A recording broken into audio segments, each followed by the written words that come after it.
Let's create. This is 1.25 pounds of a ribeye beef. I'm going to keep it simple. This is kind of pretty thick. It's about an inch, a little bit over an inch thick. And what I'm going to do, I'm going to add the flavor. And I'm going with salt. Put your generous in the amount of salt. And you can use regular salt too, Himalayan salt, doesn't matter, but I like this one because it had the thyme on it. You rub it well. And you do the same on the other side. Rub it well.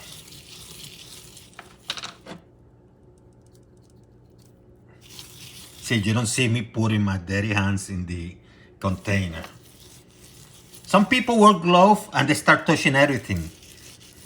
What is the purpose of wearing a glove if you're going to touch everything?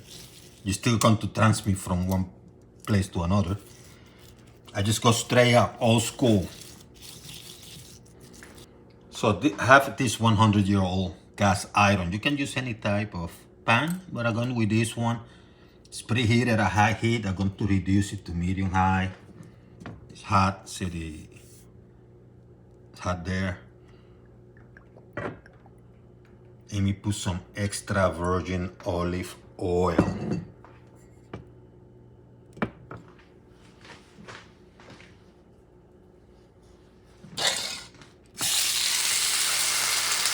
And this is about an inch, a little bit over an inch, 1/4 perhaps, with some areas about an inch.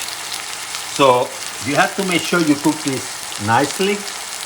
And as I'm going to invest about 4 or 5 minutes in one side first, and then I'm going to flip it and play it by ear.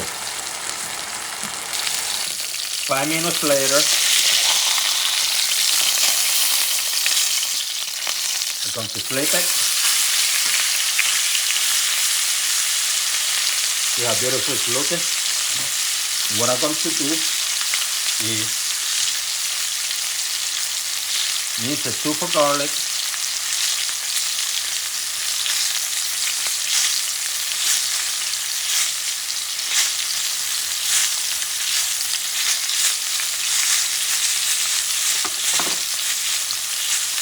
I'm going to add some thyme. See those aromatics. I have a butter mix which I created for this. Link in the description on how to do your own. Add that flavor to the meat.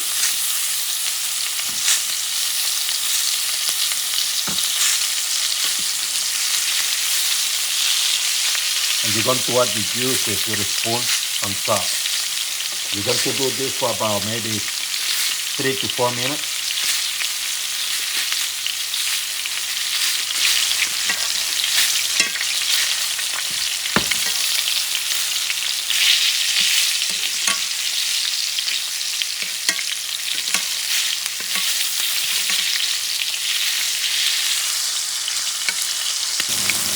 After about 4 minutes, get the baby out and put it to rest. Let it rest for about maybe 8 or 10 minutes.